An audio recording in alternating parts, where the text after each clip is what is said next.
Hello everyone, welcome to my YouTube channel new study campus. आज का हमारा topic है LCM and HCF. LCM and HCF. तो सबसे पहले हम बात करते हैं कि एलसीएम एंड एचसीएफ ये दोनों का फुल फॉर्म क्या होता है। एलसीएम एंड एचसीएफ इन दोनों का फुल फॉर्म क्या होता है। एलसीएम का फुल फॉर्म होता है लोवेस्ट कॉमन मल्टीपल और एचसीएफ का फुल फॉर्म होता है हाईएस्ट कॉमन फैक्टर। और एलसीएम को हिंदी में अगर देखा जाए तो बोलते हैं लघुत्तम समापवर्तक। और एचसीएफ को अगर हिंदी में देखा जाए तो एचसीएफ को बोलते हैं महत्तम समापवर्तक।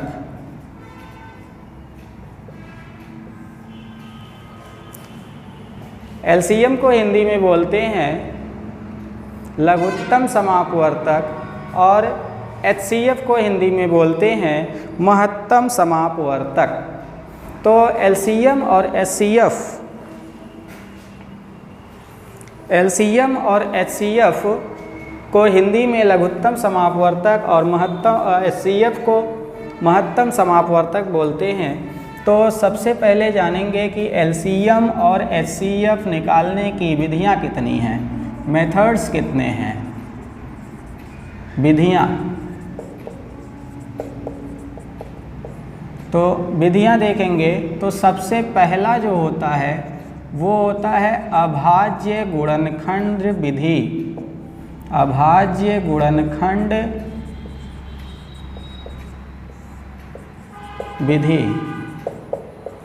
और दूसरा होता है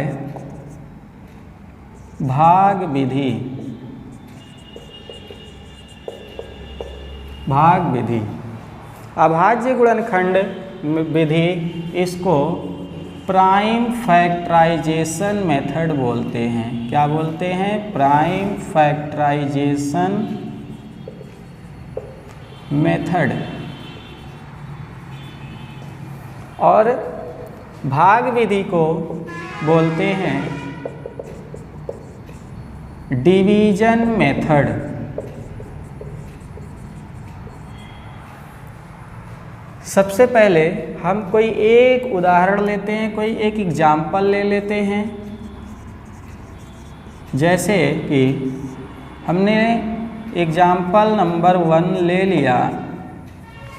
यहाँ पे हमने 40 और 64, 40 एंड 64 ये दो संख्याएं हैं। इन दोनों संख्याओं का एलसीएम या एचसीएफ दोनों निकालना है। तो हम पहले अभाज्य गुणनखंड विधि से निकालेंगे, फिर भाग विधि से निकालेंगे। पहले अभाज्य गुणनखंड विधि से एलसीएम निकालेंगे। तो अभाज्य गुणनखंड विधि, अभाज्य गुणनखंड विधि। तो अभाज्य गुणनखंड विधि में इन दोनों संख्याओं को क्या करते हैं? अलग अलग गुणनखंड करते हैं। 40 का अलग गुणनखंड करेंगे और 64 का अलग गुणनखंड करेंगे। तो 40 का जब गुणनखंड करेंगे तो 2 से सबसे पहले भाग देंगे 40 में, तो 20 आ गया। 2 से फिर भाग देंगे 10 आ गया, फिर 2 से भाग देंगे 5 आ गया, फिर 5 से भाग होगा। फिर इसके बाद यहाँ पे भी 2 से भाग होगा तो 32 आएगा, फिर 2 से भाग होगा तो 16 आएगा, फिर 2 से भाग होगा तो 8 आएगा, फिर 2 से भाग होगा तो 4 आएगा, फिर 2 से भाग होगा 2 आएगा, फिर 2 से भाग होगा तो 1 आएगा। अब यहाँ पे हम जो भी संख्याएं हैं इन संख्याओं का जो गुणनखंड ज्ञात किए, गुणनखंड निकाले, इन गुणनखंड को हम क्या करेंगे? नोट कर लेंगे। 40 और 64, 40 और 64 इन दोनों का जो गुणनखंड ज्ञात किया है हमने, इनको नोट कर लेंगे। 2 गुणा 2 गुणा 2 गुणा 5, और यहाँ पे इस 64 का भी लिख लेंगे 2 गुणा 2 गुणा 2, देखिए 1 2 3 4 5 6 बार है, तो 6 बार लिखेंगे, तो 6 बार हो गया 2। अब इसके बाद देखेंगे इसमें कॉमन कौन कौन सा है, जो कॉमन है इसको हम नोट करेंगे। तो जब कॉमन वाला नोट कर लेंगे तो HCF आ जाएगा। तो कॉमन वाला नोट करने के बाद HCF आता है।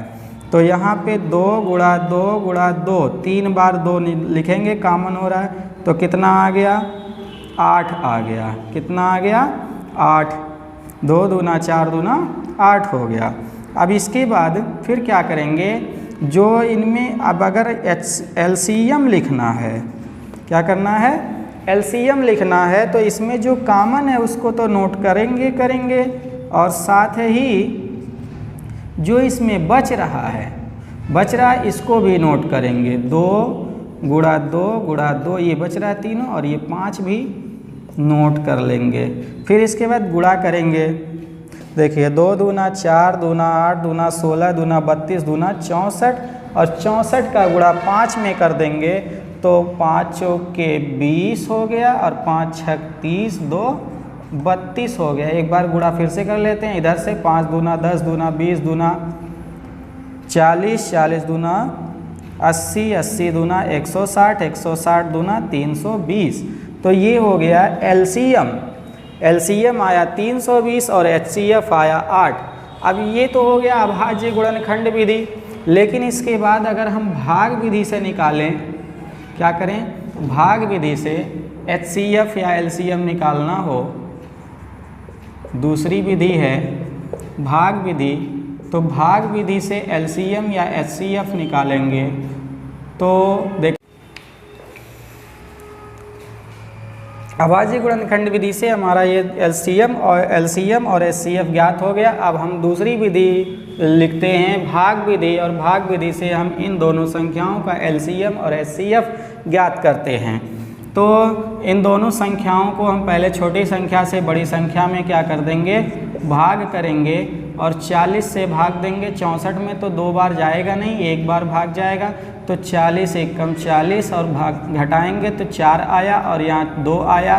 फिर 24 जो शेषफल आया इसको हम क्या करेंगे, भाजक बना देंगे। भाजक बनाने के बाद फिर ये जो 40 जो था भाजक था, इसको हम भाज्य बना देंगे, और 24 से भाग देंगे तो 24 एक कम 24 आया। फिर इसके बाद घटाएंगे तो बचेगा कितना, 16 बचेगा, और इसके बाद फिर इस 24 को हम फिर से भाज्य बना देंगे। फिर इसके बाद देखिए 16 भाजक बन गया, 16 से भाग देंगे तो 16 एक कम 16, और यहाँ घटाएंगे तो बचेगा 8, और 8 से फिर 16 में हम भाग दे देंगे। तो जब 16 में भाग देंगे तो 2 बार जाएगा, और 16 ये हो जाएगा शेषफल 0। तो जिस संख्या से अंतिम बार ये पूरा का पूरा कट जाता है, शेषफल 0 ला देता है, या जो संख्या अंतिम में भाजक बनती है वही संख्या HCF कहलाती है, वही संख्या HCF कहलाती है। तो HCF यहाँ प्राप्त हो गया 8। अब इन दोनों संख्याओं का भाग विधि से हम LCM निकालते हैं। तो 40 और 60 इन दोनों का LCM निकालने के लिए दोनों का एक साथ भाग करेंगे छोटी से छोटी संख्याओं से। तो 2 से भाग देंगे तो 20 आएगा, यहाँ 2 से भाग, यहाँ 64 है तो 2 से भाग देंगे तो यहाँ 32 आएगा, और यहाँ पे 2 से भाग देंगे 10 आया, फिर यहाँ 16 आया, फिर यहाँ 2 से भाग देंगे 5 आया, और यहाँ पे 8 आया। फिर 2 से भाग देंगे तो यहाँ पे 4 आया, फिर यहाँ 2 से भाग देंगे 5 नहीं कट रहा है तो नोट करते ही जाएंगे, 2 दूना 4। फिर इसके बाद यहाँ पे 5 नहीं कट रहा, फिर नोट कर दिए, 2 एक कम 2। फिर इसके बाद 5 से काट देंगे लास्ट में, 5 एक कम 5 हो जाएगा। अब यहाँ पे जो भाग विधि से गुणनखंड किए, ये हमने क्या किया, इनको सॉल्व कर लिया, लास्ट में 1 आ गया। अब यहाँ हम एलसीएम निकालने के लिए सबसे पहले क्या करेंगे, जो गुणनखंड प्राप्त हुआ है इन गुणनखंड को नोट करेंगे गुणा के रूप में। देखिए 2 कितनी बार है, 1 2 3 4 5 6 बार 2 है, तो 2 गुणा 2 गुणा 2 गुणा 2 गुणा 2 6 बार लिख लिए, और ये 5 को 1 बार लिख लिए। तो अब गुणा कर देंगे तो देखिए 5 दूना 10 दूना 20 दूना 30 20 दूना 10, देखिए फिर से देख लीजिए 5 दूना 10 10 दूना 20 20 दूना 40 40 दूना 80 80 दूना 160 160 दूना 320। तो देखिए यहाँ पे एलसीएम और एचसीएफ दोनों प्राप्त हो गया।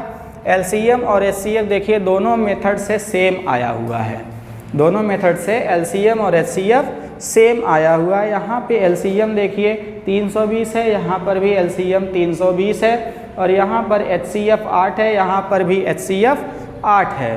तो दोनों विधियों से एलसीएम और एचसीएफ हमेशा सेम आता है, एक जैसा आता है। अब आज का टॉपिक हमारा समाप्त होता है। अब इसके बाद अगले वीडियो में फिर अगले नए टॉपिक के साथ मिलेंगे। तब तक के लिए धन्यवाद।